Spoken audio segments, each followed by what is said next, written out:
Meet the goddess of good luck. If a man be lucky, there is no foretelling the possible extent of his good fortune. Pitch him into the Euphrates, and like as not he will swim out with a pearl in his hand. Babylonian proverb. The desire to be lucky is universal.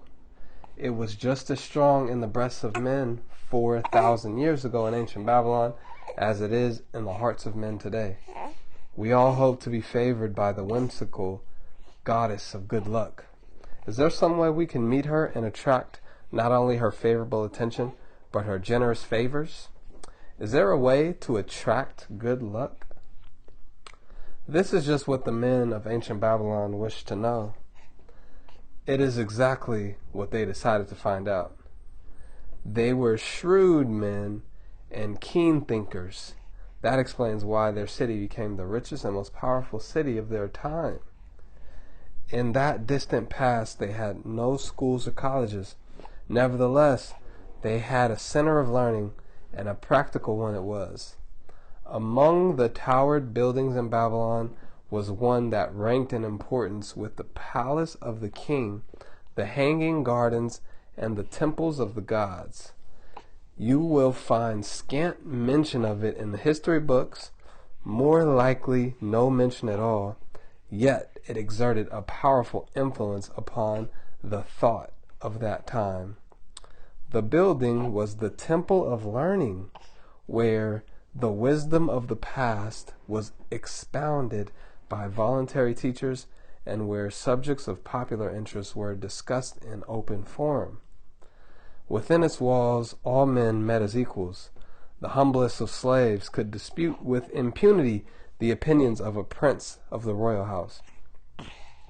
Among the many who frequented the Temple of Learning was a wise, rich man named Arcad, called the richest man in Babylon. He had his own special hall, where almost any evening a large group of men, some old, some very young, but mostly middle-aged, gathered to discuss and argue interesting subjects. Suppose we listen in to see whether they knew how to attract good luck. The sun had just set like a red ball of fire shining through the haze of desert when Arcad strolled to his accustomed platform. Already fourscore men were awaiting his arrival, reclining on their small rugs spread upon the floor. More were still arriving. "What shall we discuss this night?" Arcad inquired. After a brief hesitation, a tall cloth weaver addressed him. Arising was the custom. "I have a subject I would like to hear discussed, yet hesitate to offer it, yes, lest it seem ridiculous to you, Arcad, and my good friends here." Upon being urged to offer it, both by Arcad and by calls from the others, he continued, "To this day I have been lucky, for I have found a purse in which there are pieces of gold. To continue to be lucky is my great desire. Feeling that all men share with me this desire, I do suggest we debate how to attract good luck, that we may discover ways it can be enticed to one." "A most interesting subject has been offered," Arcad commented. "One most worthy of our discussion. To some men, good luck bespeaks but a chance happening that, like an accident, may befall one without purpose or reason. Others do believe that the instigator of all good fortune is our most bounteous goddess, Ashtar, ever anxious to reward with generous gifts those who please her. Speak up, my friends, what say you? Shall we seek to find if there be means by which good luck may be enticed to visit each and all of us?" Yeah, and much of it," responded the growing group of eager listeners. Thereupon Arcad continued, To start our discussion, let us first hear from those among us who have enjoyed experiences similar to that of the cloth weaver in finding or receiving without effort upon their part valuable treasures or jewels. There was a pause, in which all looked about, expecting someone to reply. But no one did. "What? No one," Arcad said. "Then rare indeed must be this kind of good luck. Who now will offer a suggestion as to where we shall continue our search?" "That I will do," spoke a well-robed young man, arising. "When a man speaketh of luck, is it not natural that his thoughts turn to the gaming tables? Is it not there we find many men courting the favor of the goddess in hope she will bless them with rich winnings?" As he resumed his seat, a voice called, "Do not stop! Continue thy story! Tell us, didst thou find favor with the goddess at the gaming tables? Did she turn the cubes with the red side up, so thou filled thy purse at the dealer's expense? Or did she permit the blue sides to come up, so the dealer raked in thy hard-earned pieces of silver?" The young man joined in the good-natured laughter, then replied, "I am not adverse to admitting she seemed not to know I was even there. But how about the rest of you? Have you found her waiting about such places to roll the cubes in your favor? We are all eager to hear as well as to learn." "A wise start," broke in Arcad. "We meet here to consider all sides of each question. To ignore the gaming tables would be to overlook an instinct common to most men, the love of taking a chance with a small amount of silver in the hope of winning much gold." "That doth remind me of the races but yesterday," called out another listener. "If the goddess frequents the gaming tables, certainly she does not overlook the races, where the gilded chariots and the foaming horses offer far more excitement.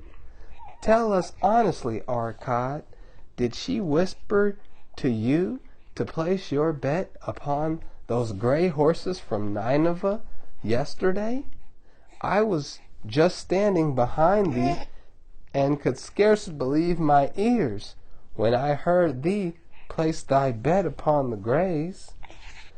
Thou knowest well, as any of us, that no team in all Assyria can beat our beloved bays in a fair race.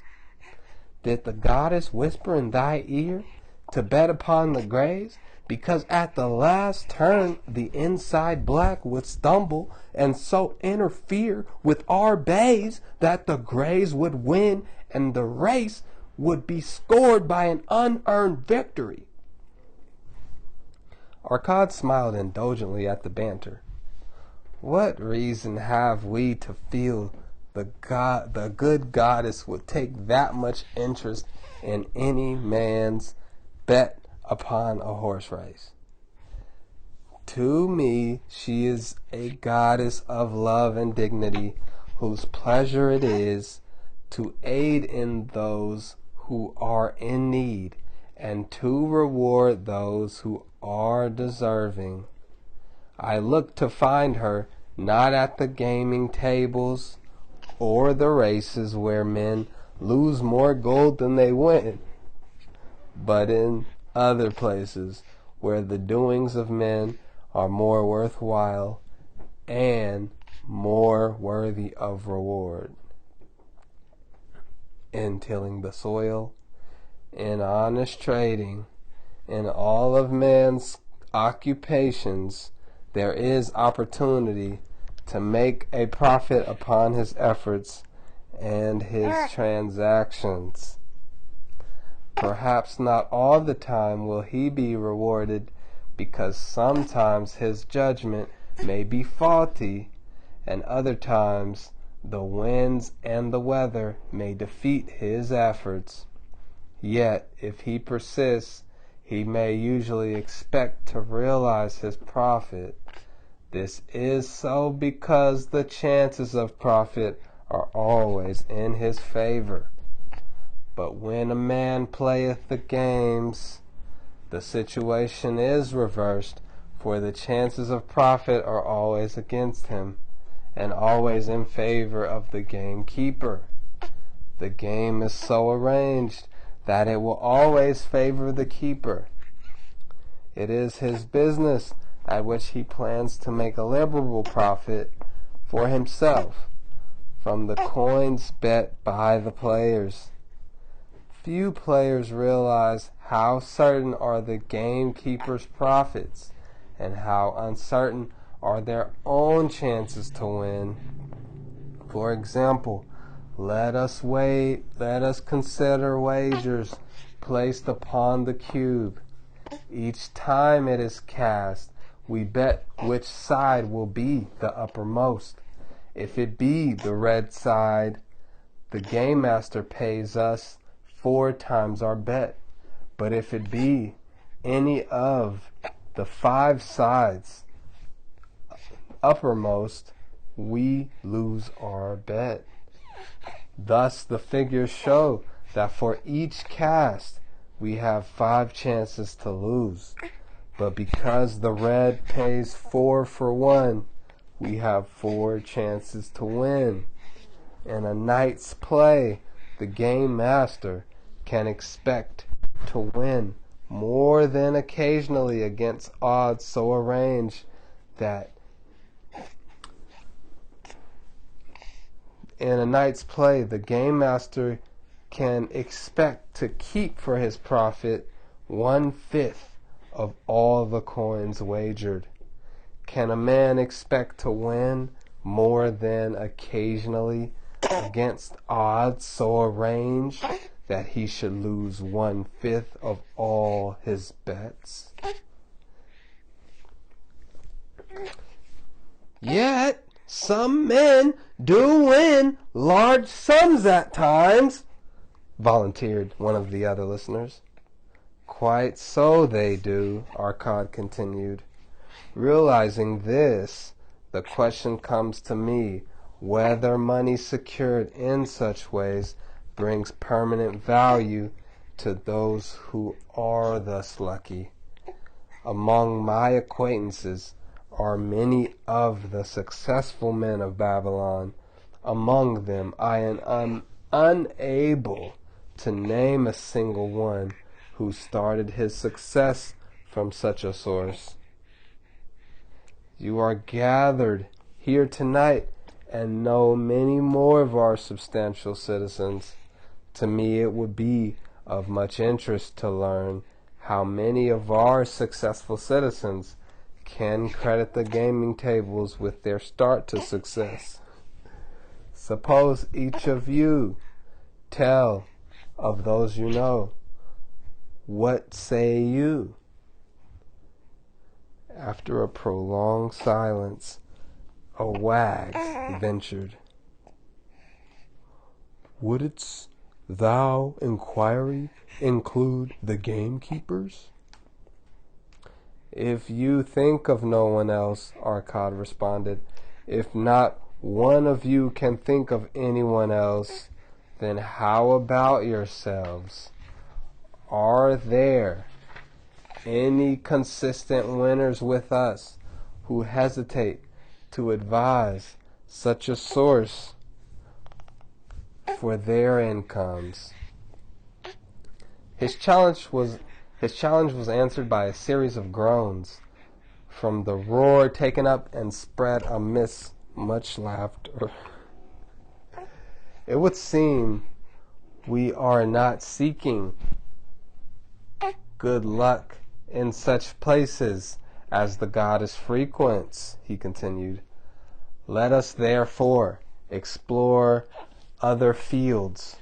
We have not found it in picking up lost wallets, neither have we found it in hunting the gaming tables.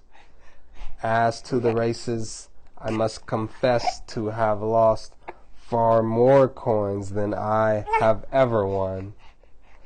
Now suppose we consider our trades and businesses.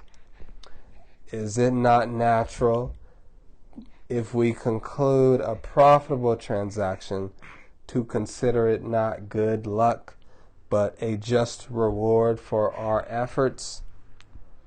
I am inclined to think we may be overlooking the gifts of the goddess. Perhaps she really does assist us when we do not appreciate her generosity. Who can suggest further discussion?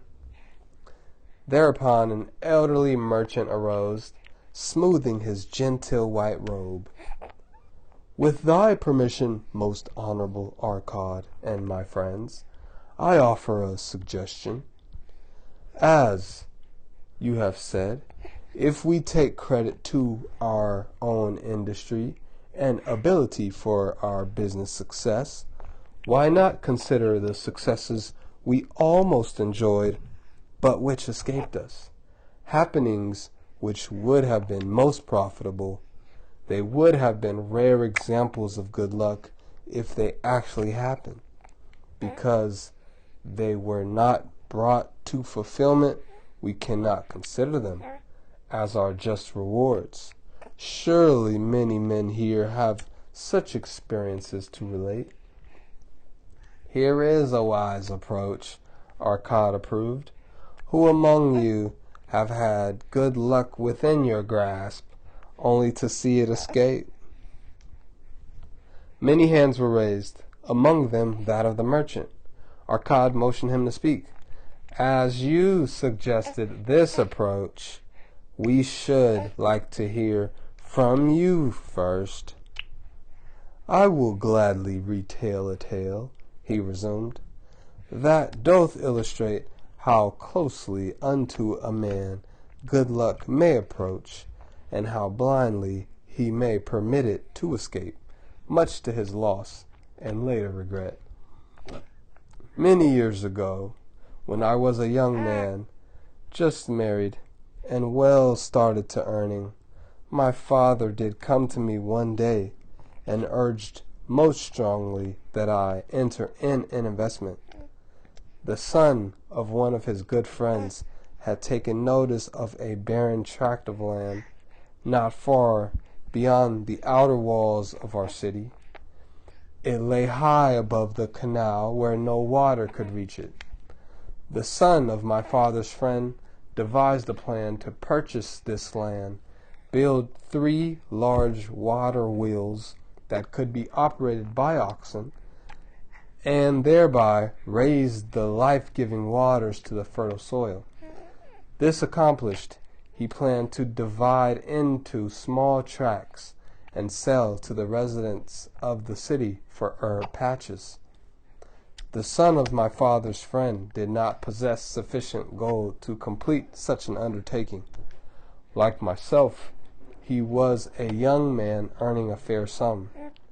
His father, like mine, was a man of a large family and small means. He, therefore, decided to interest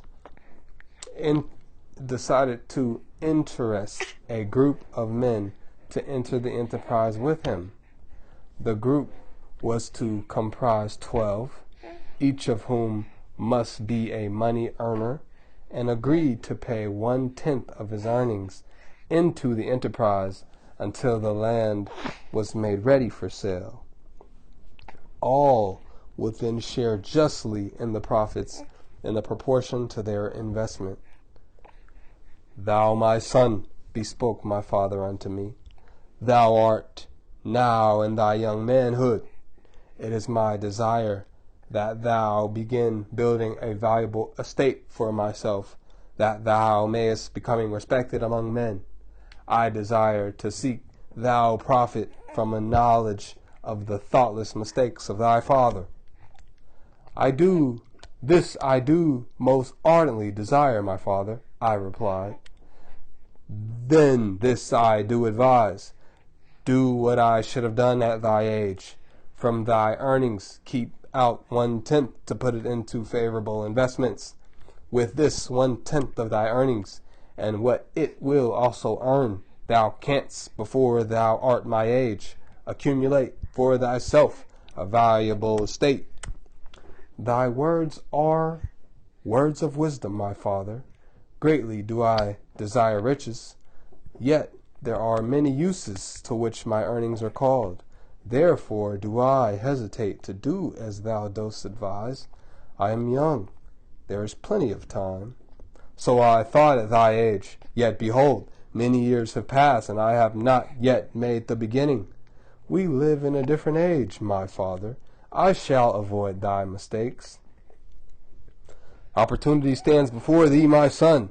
It is great. It is offering a chance that may lead to wealth.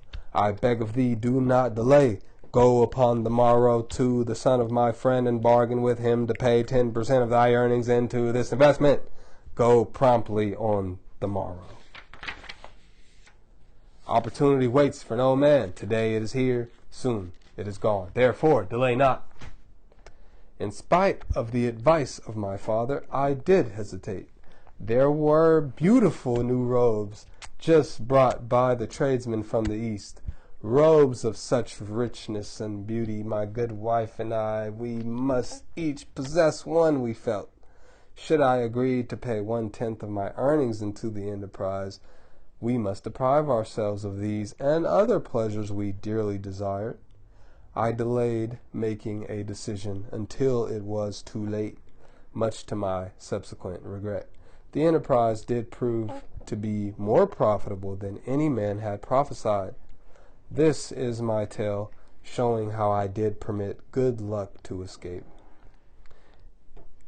In this tale, we see how good luck waits to come to that man who accepts opportunity, commented a swarthy man of the desert. To the building of an estate, there must always be the beginning. That may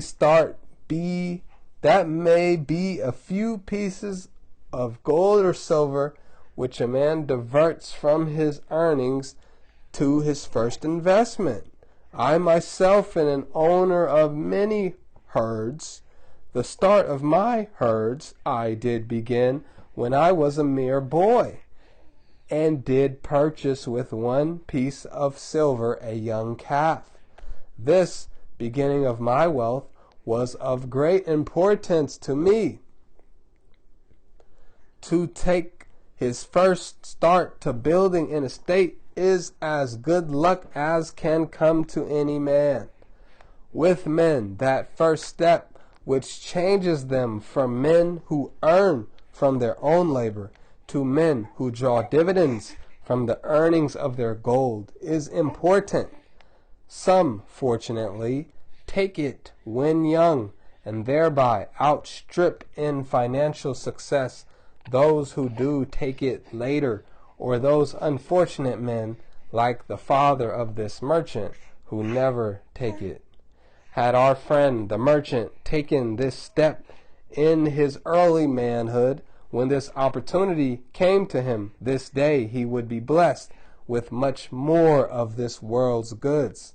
Should the good luck of our friend the cloth weaver cause him to take such a step at this time, it will indeed be but the beginning of much greater good fortune. Thank you, I like to speak also. A stranger from another country arose. I am Syrian. Not so well I speak your tongue. I wish to call this friend, this merchant, a name. Maybe you think it not polite, this name. Yet I wish to call him that, but alas, I know not your word for it. If I do call it in Syrian, you will not understand. Therefore, please, some good gentleman, tell me the right name you call man who puts off doing those things that mighty good for him. Procrastinator, called the voice. That's him!" shouted the Syrian, waving his hands excitedly. "He accepts not opportunity when she comes. He waits. He says, 'I have much business right now. By and by I talk to you.' Opportunity, she will not wait for such slow fellow. She thinks if a man desires to be lucky, he will step quick. Any man who not step quick, when opportunity comes, he big procrastinator, like our friend this merchant." The merchant bowed good-naturedly in response to the laughter. "My admiration to thee, stranger within our gates, who hesitates not to speak the truth." And now let us hear another tale of opportunity. Who has for us another experience? Demanded Arcad. "I have," responded a red-robed man of middle age. "I am a buyer of animals, mostly camels and horses. Sometimes I do buy the sheep and goats." The tale I'm about to relate will tell truthfully of how opportunity came one night when I did least expect it.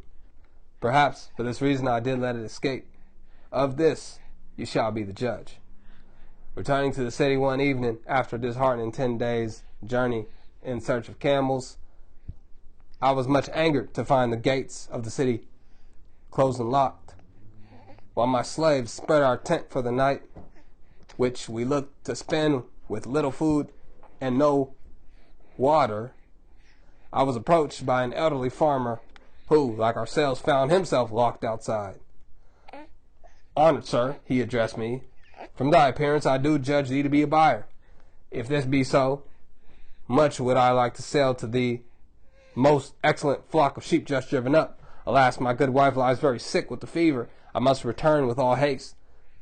Buy thou my sheep, that I and my slaves may mount our camels and travel back without delay." So dark it was that I could not see his flock, but from the bleating I did know it must be large. Having wasted 10 days searching for camels I could not find, I was glad to bargain with him. In his anxiety, he did set a most reasonable price. I accepted, knowing my slaves could drive the flock through the city gates in the morning and sell at a substantial profit. The bargain concluded, I called my slaves to bring torches that we might count the flock, which the farmer declared to contain 900. I should not burden you, my friends, with a description of our difficulty in attempting to count so many thirsty, restless, milling sheep. It proved to be an impossible task. Therefore, I bluntly informed the farmer I would count them at daylight and pay him then. "Please, most honorable sir," he pleaded, "pay me but 2/3 of the price tonight, that I may be on my way. I will leave my most intelligent and educated slave to assist to make the count in the morning. He is trustworthy, and to him thou canst pay the balance." But I was stubborn, and I refused to make payment that night. Next morning, before I woke, the city gates opened, and 4 buyers rushed out in search of flocks. They were most eager and willing to pay high prices because the city was threatened with siege, and food was not plentiful. Nearly 3 times the price at which he offered the flock to me did the old farmer receive for it. Thus was rare good luck allowed to escape. "Here is a most tale unusual," commented Arcad. "What wisdom doth it suggest?" "The wisdom of making a payment immediately when we are convinced our bargain is wise," suggested a venerable saddle maker. "If the bargain be good, then dost thou need protection against thy own weaknesses as much as against any other man. We mortals are changeable. Alas, I must say more apt to change our minds when right than wrong. Wrong, we are stubborn indeed. Right, we are prone to vacillate and let opportunity escape. My first judgment is my best, yet always have I found it difficult to compel myself to proceed with a good bargain when made. Therefore, as a protection against my own weaknesses, do I make a prompt deposit thereon.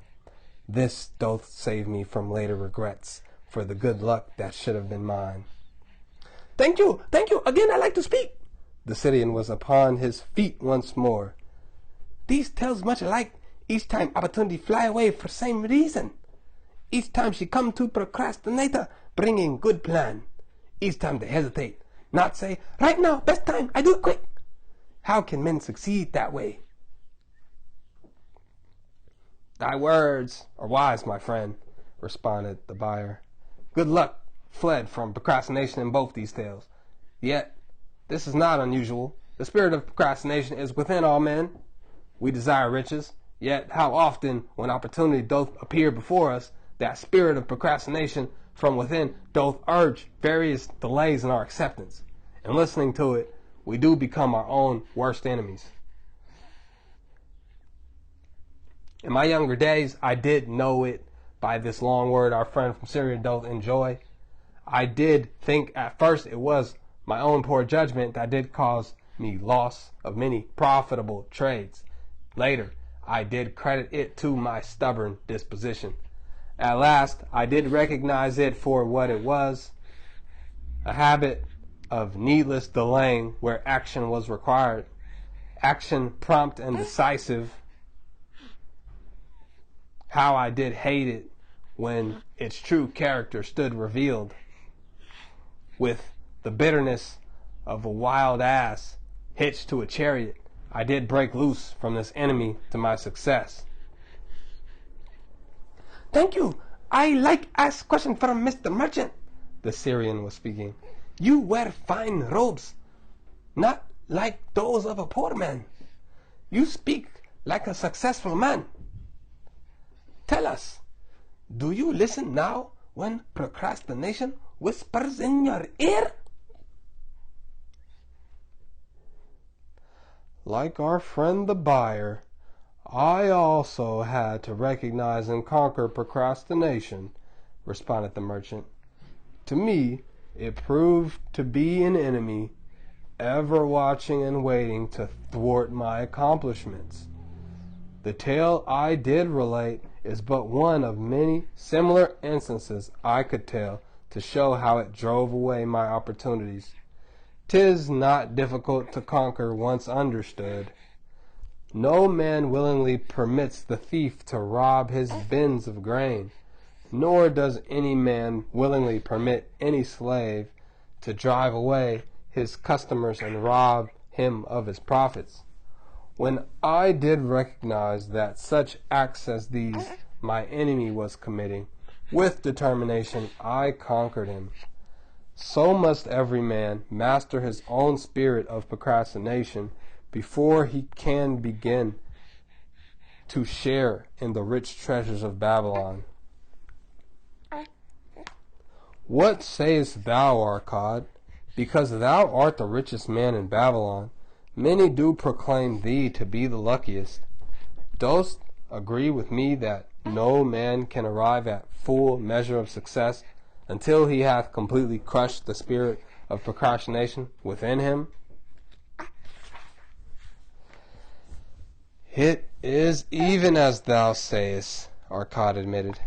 During my long life, I have watched generation following generation marching forward along those avenues of trade, science, and learning that lead to success in life. Opportunities came to all these men.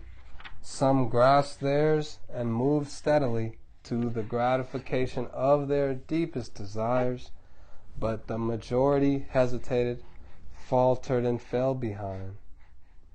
Arcad turned to the cloth weaver. Thou didst suggest that we debate good luck. Let us now hear what thou thinkest upon the subject. I do see good luck in a different light.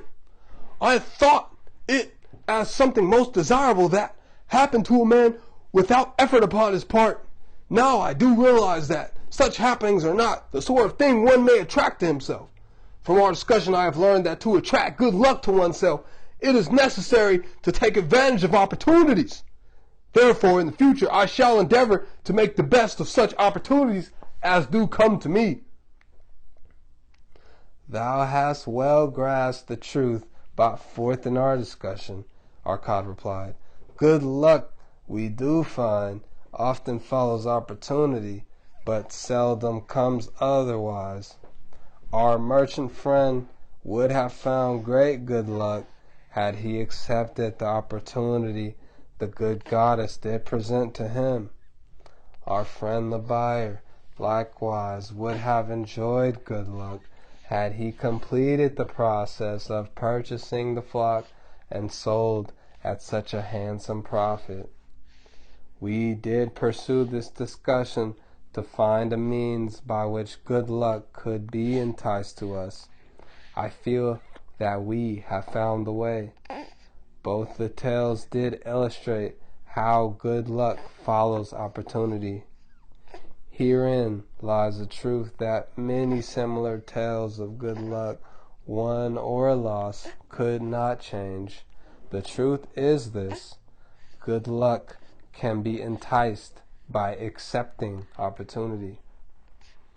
Those eager to grasp opportunities for their betterment do attract the interest of the good goddess. She is ever anxious to aid those who please her. Men of action please her best. Action will lead thee forward to the successes thou dost desire. Men of action are favored by the goddess of good luck.